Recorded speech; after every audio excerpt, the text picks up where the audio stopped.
Thank you everyone for being here. Before we talk about labor negotiations, I want to give a brief update regarding the new administration. Make sure this is okay.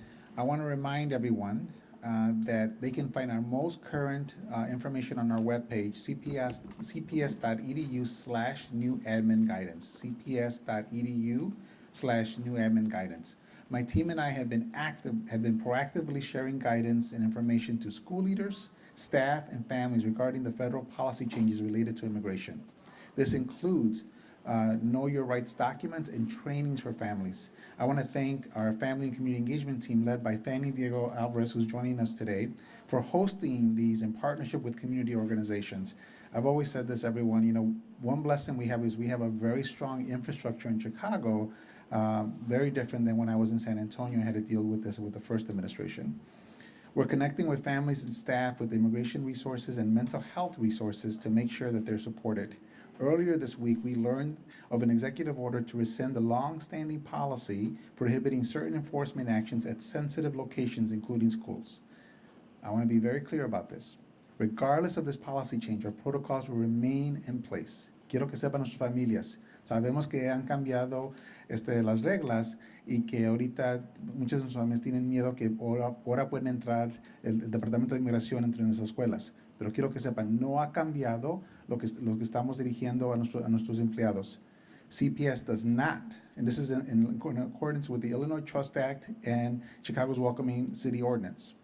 One of the things that we always have to remember, there is complete alignment here between our state, our city, and our district.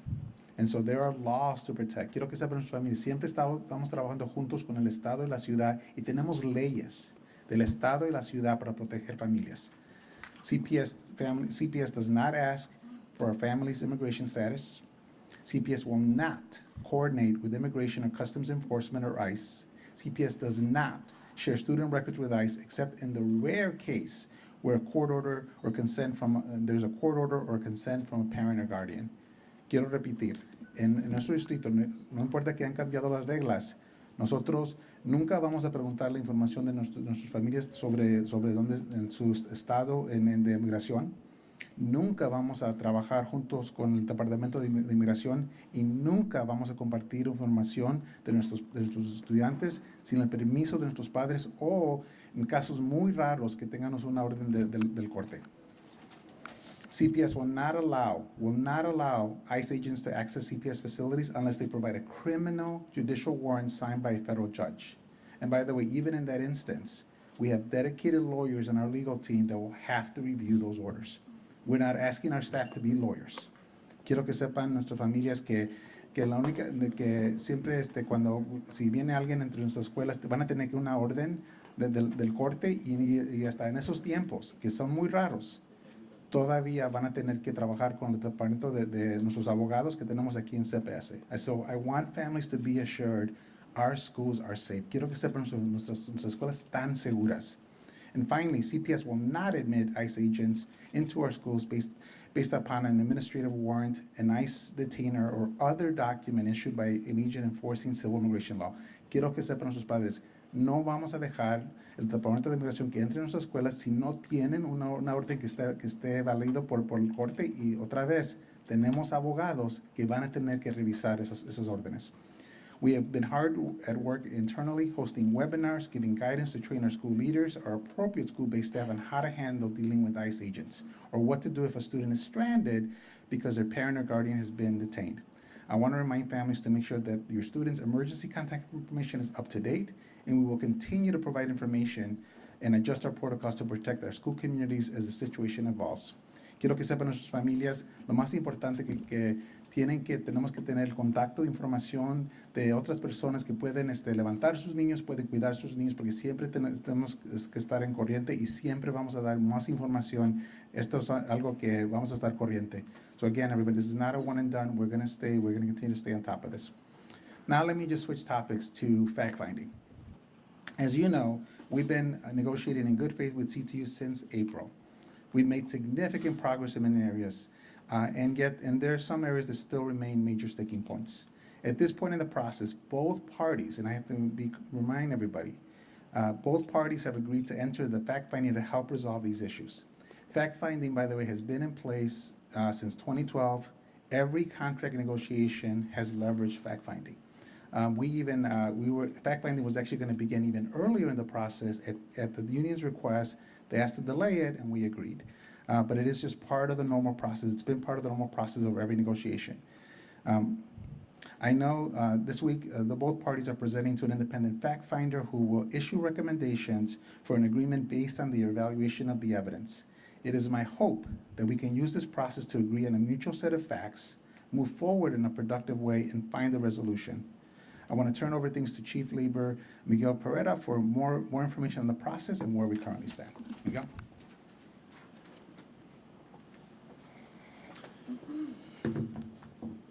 All right. Hi, everyone. Miguel Pereda, Chief Labor Relations Officer for the district. Thank you, CEO.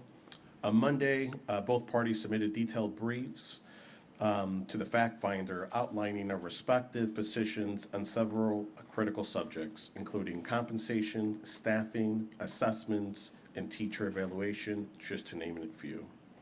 On Wednesday, our Chief Budget Officer presented a financial state of the district analysis to the fact finder, an overview of how CPS is funded, and the financial implications of CTU's proposals. The Illinois Education Labor Relations Act, which governs the fact-finding process, outlines specific factors that the fact finder must consider when making a final recommendation to the parties. One of those key factors is, and I quote, the employer's financial ability to fund the proposed based on the existing available resources, ensuring that such ability is not based on assumptions of the lines of credit, reserve funds, or the expectations of receiving new or increased sources of revenue. I'm going to repeat that again, because this is one of the critical factors that the fact finder must consider under state law. The employer's financial ability to fund the proposals based on existing available resources, ensuring that such ability is not based on assumptions of lines of credit, reserve funds, or the expectation of receiving new or increased sources of revenue. In its brief, CTU has argued that the fact finder should essentially disregard this factor, and instead consider speculative sources such as future potential TIFs, tax increases, and borrowing. CPS anticipates that the fact finder would adhere to the requirements of the law. None of CTU's proposed funding sources, TIFs, tax increases, borrowing, are guarantees. Relying on assumptions and hopes do not provide a sound or sustainable financial basis. CPS must act responsibly and realistically in managing its financial obligations to avoid jeopardizing the district's stability. We anticipate receiving this advisory report by the fact finder by February 6, 2025, so just shortly in a couple of weeks. So let's talk about where we stand. At this stage in the negotiations, we believe that we have addressed all of CTU's priorities and have articulated our position in the areas where we have differences. That said, we are encouraged by the significant progress made in these negotiations. At this point, the parties are closer to reaching a comprehensive agreement than we have in the years past. We have tentative agreements that were reached on several important topics such as healthcare, sustainable community schools, bilingual education, sports, green schools, LGBTQIA+, and many more. CPS has also offered a 16% increase over the life of the agreement and targeted staffing allocations based on student needs. And yet, despite these substantial commitments we have made, the CTU continues to allege that we're stonewalling. We want to be clear. CPS has engaged in these negotiations with urgency, transparency, and focused on reaching a fair agreement. From offering historic salary increases to addressing key priorities like healthcare, sustainable community schools, academic freedom, and class size, Our actions demonstrate our commitment to meeting those needs of our educators, students, and families. We urge CTU to join us on focusing on solutions rather than this rhetoric so we can finalize an agreement that reflects our shared commitment to supporting our students and our schools. We remain committed to resolving the remaining differences and achieving a contract that is equitable, sustainable, and in the best interest of our students. I now want to turn things over to our Chief Budget Officer, Mike Sikowski, for more details on the district's finances.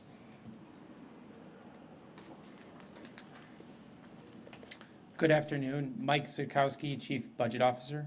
Thank you, Chief Peretta. One of the key disagreements is over what the district can afford when it comes to CTU's contract demands. The CTU continues to push a false narrative, claiming that CPS has over $1 billion in our reserves. This is not true, and I want to lay this out as plainly as I can. In 2014, CPS used a maneuver to borrow from the next year's revenue to pay for the current year's cost. It was advantageous to do this in 2014 to coincide with a shift in the schedule of disbursement of property tax revenue from the county. But it was a one-time, short-term fix to solve a budget crisis a decade ago. The legacy of that choice lives on, and there are three aspects of this that I want to highlight here. First, under CEO Martinez's administration, the district has worked hard to minimize borrowing during the school year because this borrowing comes with a cost that pulls money away from classrooms.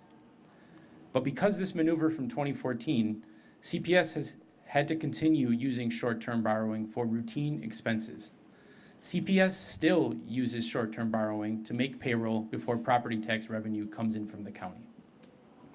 Second, at the end of the year, the fund balance is inflated on paper because CPS has essentially had to continue the practice of loaning itself money from the next year's budget to pay for this year's expenses. This is likely where CTU claims there is over $1 billion in reserves. But in reality, after all revenues and expenditures are considered, the district has $66 million in reserves, 3 days of operating expenses. This is a very small cushion for a district that has a $9.9 billion budget. If CPS had any significant level of reserves, we would not be borrowing over $1 billion at various points in the year just to make payroll. It is a precarious situation, but it shows how much we have stretched ourselves to get our students the resources they need. Third, the fact that we've done it once means that we can't do it again. We are really at the end of our rope. We need more revenue. The larger problem is structural. We have never been fully funded, so recently we have had to rely on creative financing maneuvers to provide as much as we can for our students. Given all of the pressures right now, expiration of COVID relief funding, labor contracts, maintenance costs, and other cost pressures, it makes the need for additional revenue even more urgent. But while we push for additional revenue, the district's financial reality has guided our position at the negotiating table to ensure an affordable contract with CTU. We've been open since the spring that we will start next year with a $500 million deficit. When you add in CPS's proposal to increase salaries, the most generous proposal since the mid-2000s, that deficit grows to $750 million. This will be a difficult enough puzzle to solve, but we feel strongly about rewarding our educators, and we need to maintain our ability to recruit top talent. CTU's proposals, on the other hand, would bring the deficit to over $1 billion for next year alone. Let me repeat that, $1 billion for next year alone.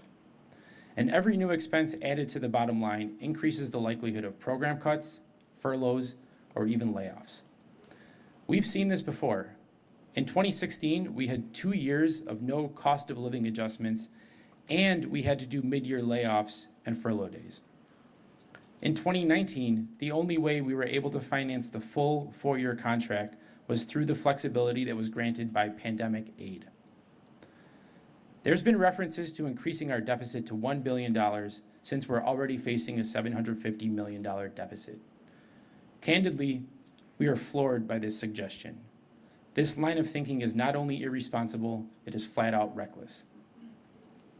We're confident that the fact finder will verify the district's precarious financial position, and we hope that this will convince the CTU to agree to a more realistic set of proposals and finally settle this contract. Because the truth of the matter is that we have a very generous proposal on the table. For more on that, I want to introduce my colleague, Chief Talent Officer Ben Felton.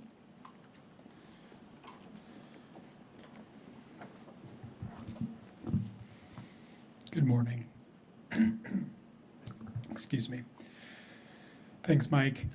Today I'm here to talk a little bit about staffing and raises and our compensation proposals. So on the raises that we've offered CTU, we have an agreement on the 4 to 5% COLA for years 3 and 4 of this contract. We're pleased about that. However, CTU is continuing to insist on a 5% COLA for the first 2 years of this next contract, while CPS is sticking with 4%. We think our proposal is a historic proposal that was made, and I want to be clear about this, this was made at the outset of negotiations in good faith. We didn't want to nickel and dime our employees. We didn't want to nickel and dime our teachers. We wanted them to understand that we value them and that they deserve fair compensation. We led with our strongest offer out of respect for our educators. This is what the district can afford at this point. We cannot afford more than that. To put this into perspective, in the 2016-19 agreement, the CTU received 4.5% salary increases over the life of the contract, with some years having no increases whatsoever. In the 2019 agreement, when we were in a far better, we were staring down far smaller budget deficits, the CTU received 16% increases over 5 years. We're proposing it over 4. It could even be higher than that based on inflation. To offer more than that is irresponsible. This proposal would continue to make CPS teachers among the highest paid teachers in the country, and the support staff, like teachers' assistants, would be the highest paid support staff in the country. In terms of staffing, we've added y'all who cover us regularly, the education reporters and others. You hear us talk about this a lot, but it's critical. We've added 7,000 positions since 2019. CTU takes credit for some of that in their contract. They should on some of the pieces, but this is far above what was in the 2019 CTU contract. We added these positions because we thought it was the best way for our students to recover from a devastating pandemic and the academic loss that came with that. These additional staff have been targeted in the highest needs schools, and they've led to significant academic gains. 7,000 staff in our schools, that's about 14 more staff members in every school since 2019. We cannot keep adding more, given the budget situation that Chief Sikowski laid out. Our primary goal, let me say this again, our primary goal is preserving these positions and protecting the staff that's in our buildings, doing the hard work on behalf of our students and families every day. So we've made we've agreed to some additions in this contract negotiation. It's based on increased student need. For example, more ELPTs to serve our English learners, and more support staff, including case managers, for students with disabilities. These are critical investments in some of our most vulnerable student populations, and we're proud to be able to make them. But that's it. That's all we can do.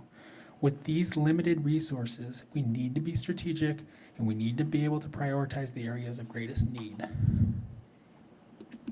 CTU's current staffing proposals are just simply unaffordable. They're proposing adding thousands of more staff that would cost hundreds of millions of dollars. Those costs would compound for generations if the district was even able to sustain them in the out years, and we're highly skeptical that we would be able to. So let me say this. Candidly, if we agreed to their proposals, we would be jeopardizing the jobs of the existing staff members that we have. I'll say that again. If we agreed to their proposals, we would be jeopardizing the jobs of the staff that we currently have. We will not set ourselves up to add staff with one hand and then lay off or furlough our existing staff who've been in the classroom for years doing the work every day on behalf of children. We cannot have that. Again, we've reached our capacity to add more staff and to add more salary than what we proposed, and we simply cannot afford to do more than that. That's what we presented to the fact finder yesterday, and we're looking forward to getting their report back. So I now want to turn it over to Chief Education Officer Bogdana Shakumbova for an update on some of the non-financial sticking points that remain. Thank you. Thank you, Ben. While we reached agreement on a number of non-financial issues, a remaining sticking point that I want to talk about today is around student assessments. I want to underscore the importance of having one set of facts that both parties can agree upon. CTU has accused us of wanting to drastically increase the number of standardized tests to our students. But this is just not accurate. What we are actually talking about are diagnostic screeners, which are not standardized high-stakes assessments. On the contrary, they're brief, age-appropriate assessments that help teachers to plan instruction that meets each student need and help them to continue to grow. CPS is proposing that students in grades 3 through 8 take a diagnostic test at the start of the school year just to see where they are academically.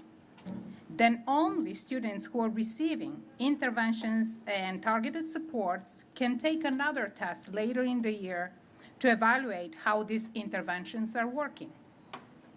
For our students in kindergarten through 2nd grade, the screeners need to be more frequent.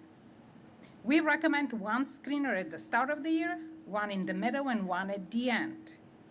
There are 2 reasons for this. The first one is that children at this age gain new skills incredibly quickly, and it is important to keep careful track of the progress that they're making. The second reason is that if children are struggling academically, we want to catch it early and to provide the appropriate interventions right away. These recommendations are nothing new. In fact, more than 90% of our schools are already implementing testing models that are in line or very often above our recommendations as a district. The issue we have with this right now, the assessments students take are based not on academic best practices, but on the vote taken by CTU members at their schools. This creates a lack of consistency across the district, which is not the best practice for our children. CPS is proposing what we believe to be a fair and a simple solution. Eliminate the practice of voting and implement consistent testing standards that we know to be valuable and that the vast majority of the CPS schools already have adopted. We hope that the fact-finding report will help guide resolution on this point, but at the very best, this claim that we are pushing more high-stakes standardized assessment just isn't true.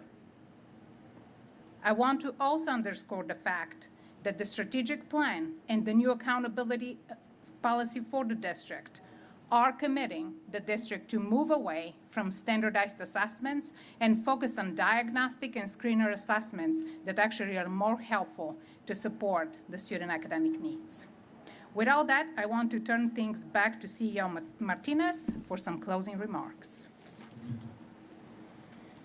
Thank you, Chief Shakumbova. So before we open up to questions, I just want to reassure families.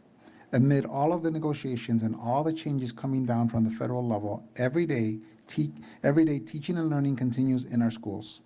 I want to thank our principals, our teachers, our counselors, social workers, and support staff, everyone in our schools who are doing the work to help support our students as they grow and thrive. It is my hope that this fact-finding process smooths the path to an agreement that is financially sustainable, in line with our 5-year strategic plan, that rewards our educators, and most importantly, provides our children with a joyful, rigorous, and equitable learning experience that they deserve. Watch breaking news on YouTube. Subscribe to ABC7 Chicago Eyewitness News.